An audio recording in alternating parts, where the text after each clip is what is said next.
और इस पृथ्वी का शासन करने लगा। उसने बड़े बड़े यज्ञों से भगवान की आराधना की और संसार में शशाद के नाम से प्रसिद्धि हुआ। विकुक्ष के पुत्र का नाम था पुरंजय। उसी को कोई इंद्रवाहा और कोई कुकस्थ कहते हैं। जिन कर्मों के कारण उसके ये नाम पड़े थे उन्हें सुनो। सतयुग के अंत में देवताओं का दानवों के साथ घोर संग्राम हुआ था। उसमें सबके सब देवता दैत्यों से हार गए। तब उन्होंने वीर पुरंजय को सहायता के लिए अपना मित्र बनाया। पुरंजय ने कहा कि यदि देवराज इंद्र मेरे वाहन बने तो मैं युद्ध कर सकता हूं। पहले तो इंद्र ने अस्वीकार कर दिया, परंतु देवताओं के आराध्य देव सर्वशक्तिमान विश्वात्मा भगवान की बात मानकर पीछे वे एक बड़े भारी बैल बन गए। सर्वांतर्यामी भगवान विष्णु ने अपनी शक्ति से पुरंजय को भर दिया। उन्होंने कवच पहनकर दिव्य धनुष और तीखे बाण ग्रहण किए। इसके बाद बैल पर चढ़कर वे उसके कुकुदडील के पास बैठ गए। जब इस प्रकार वे युद्ध के लिए तत्पर हुए तब देवता उनकी स्तुति करने लगे। देवताओं को साथ लेकर उन्होंने पश्चिम की ओर से दैत्यों का नगर घेर लिया। वीर पुरंजय का दैत्यों के साथ अत्यंत रोमांचकारी घोर संग्राम हुआ। युद्ध में जो दैत्य उनके सामने आए, पुरंजय ने बाणों के द्वारा उन्हें यमराज के हवाले कर दिया। उनके बाणों की वर्षा क्या थी, प्रलय काल की धधकती हुई आग थी। जो भी उसके सामने आता छिन्न भिन्न हो जाता। दैत्यों का साहस जाता रहा। वे रणभूमि छोड़कर अपने अपने घरों में घुस गए। पुरंजय ने उनका नगर, धन और ऐश्वर्य सब कुछ जीतकर इंद्र को दे दिया। इसी से उन राजर्षि को पुर जीतने के कारण पुरंजय इंद्र को वाहन बनाने के कारण इंद्रवाहा और बैल के कुकुद पर बैठने के कारण कुकुस्थ कहा जाता है। पुरंजय का पुत्र था अनेना। उसका पुत्र प्रथु हुआ। प्रथु के विश्वरंध्री, उसके चंद्र और चंद्र के यौवनाश्व हुआ। यौवनाश्व के पुत्र हुए सावस्त, जिन्होंने सावस्तीपुरी बनाई।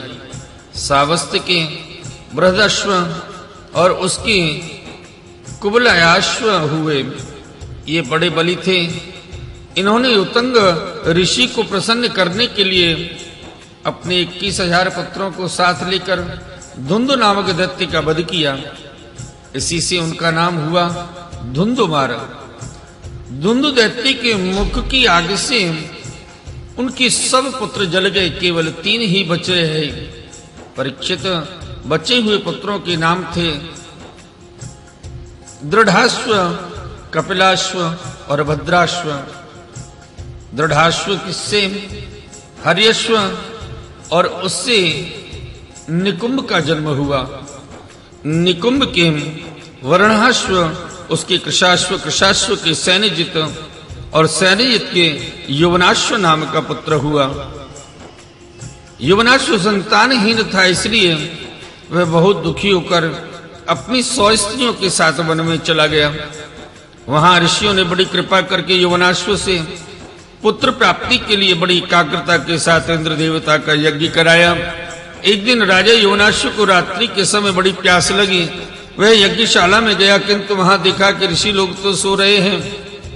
तब जल मिलने का कोई उपाय ना देख उसने वह मंत्र से अभिमंत्रित जल ही पी लिया।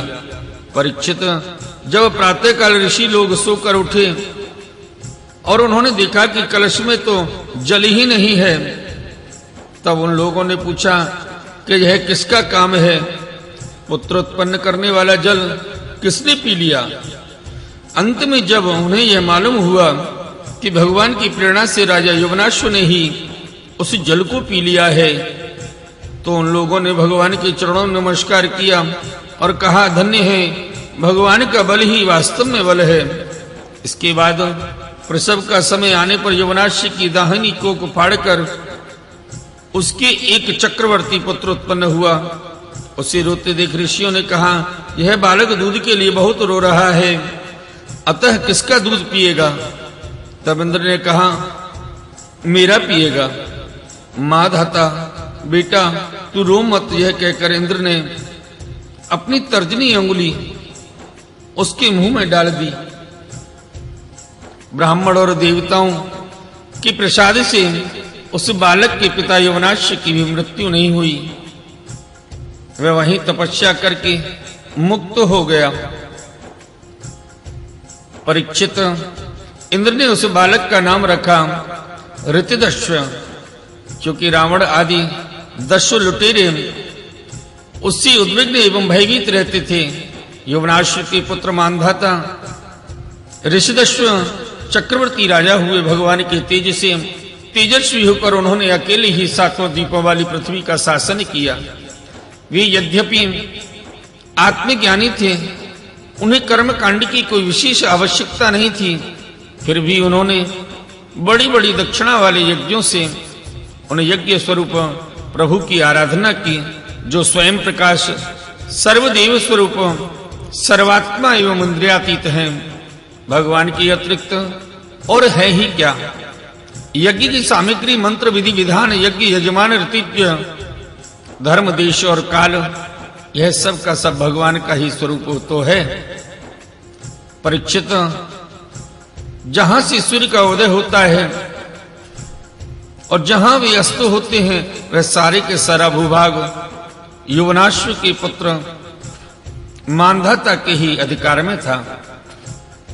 राजा मानधाता की पत्नी शशबिंदु की पुत्री विंदुमती थी। उसके गर्भ से उनके 3 पुत्र हुए, पुरकुत्स, अम्बरीश, ये दूसरे अम्बरीश हैं, और योगी मुचकुंद। इनकी 50 बहनें थीं। उन 50 ने अकेले सौभरी ऋषि को पति के रूप में वर्ण किया। परम तपस्वी सौभरी जी एक बार यमुना जल में डुबकी लगाकर तपस्या कर रहे थे। वहां उन्होंने देखा कि एक मत्स्यराज अपनी पत्नियों के साथ बहुत सुखी हो रहा है। उसके सुख को देखकर ब्राह्मण सौरभी के मन में भी विवाह करने की इच्छा जग उठी, और उन्होंने राजा मानधाता के पास आकर उनकी 50 कन्याओं से एक कन्या मांगी। राजा ने कहा, ब्राह्मण, कन्या स्वयंवर में आपको चुन ले तो आप उसे ले लीजिए। सौभरी ऋषि राजा मानधाता का अभिप्राय समझ गए। उन्होंने सोचा कि राजा ने इसलिए मुझे ऐसा सूखा जवाब दिया है कि अब मैं बूढ़ा हो गया हूं, शरीर में झुर्रियां पड़ गई हैं, बाल पक गए हैं और सिर कांपने लगा है। अब कोई स्त्री मुझसे प्रेम नहीं कर सकती। अच्छी बात है, मैं अपने को ऐसा सुंदर बनाऊंगा कि राजकन्याएं तो क्या, देवांगनाएं भी मेरे लिए ललायित हो जाएंगी। ऐसा सोचकर समर्थ सौभरी जी ने वैसा ही किया। फिर क्या था, अंतःपुर के रक्षक ने सौभरी मुनि को कन्याओं के सजे सजाए महल में पहुंचा दिया। फिर तो उन 50 राजकन्याओं ने एक सौभरी को ही अपना पति चुन लिया। उन कन्याओं का मन सौभरी जी में इस प्रकार आसक्त हो गया कि भी उनके लिए आपस के प्रेम भाव को तिलांजलि देकर परस्पर कलह करने लगी और एक दूसरी से कहने लगी कि ये तुम्हारे योग्य नहीं, मेरे योग्य हैं। ऋग्वेदी सौभरी ने उन सभी का पाणी ग्रहण कर लिया। ये अपनी अपार तपस्या के प्रभाव से बहुमूल्य सामग्रियों से सुसज्जित अनेकों उपवनों और निर्मल जल से परिपूर्ण सरोवरों से युक्त एवं सौगंधिक पुष्पों के बगीचों से घिरे महलों में बहुमूल्य शैया, आसन, वस्त्र, आभूषण, स्नान, अनुलेपन, सुस्वाद भोजन और पुष्पमालाओं के द्वारा अपनी पत्नियों के साथ विहार करने लगे। सुंदर सुंदर वस्त्र आभूषण धारण किए स्त्री पुरुष सर्वदा उनकी सेवा में लगे रहते। कहीं पक्षी चहकते रहते तो कहीं भौरे गुंजार करते रहते और कहीं कहीं बंदी जन उनकी वीरदावली का बखान करते रहते। सप्त दीपवती पृथ्वी के स्वामी मानधाता सौभरी जी की इस गृहस्थी का सुख देखकर आश्चर्यचकित हो गए। उनका यह गर्व कि मैं सार्वभौम संपत्ति का स्वामी हूं जाता रहा। इस प्रकार सौभरी जी गृहस्थी के सुख में रम गए और अपनी निरोग इंद्रियों से अनेकों विषयों का सेवन करते रहे। फिर भी जैसे घी की बूंदों से आग तृप्त नहीं होती, वैसे ही उन्हें संतोष नहीं हुआ। ऋग्वेदाचार्य सौभरी जी एक दिन अस्वस्थ चित्त से बैठे हुए थे। उस समय उन्होंने देखा कि मत्स्य राज के क्षण भंग के संग से मैं किस प्रकार अपनी तपस्या तथा अपना आपा तक खो बैठा। वे सोचने लगे, अरे मैं तो बड़ा तपस्वी था, मैंने भली भांति अपने व्रतों का अनुष्ठान भी किया था, मेरा जय अधःपतन तो देखो। मैं दीर्घ काल से अपने ब्रह्म तेज को अक्षुण्ण रखा था, परंतु जल के भीतर विहार करती हुई एक मछली के संसर्ग से मेरा वह ब्रह्म तेज नष्ट हो गया। अतः जिसे मोक्ष की इच्छा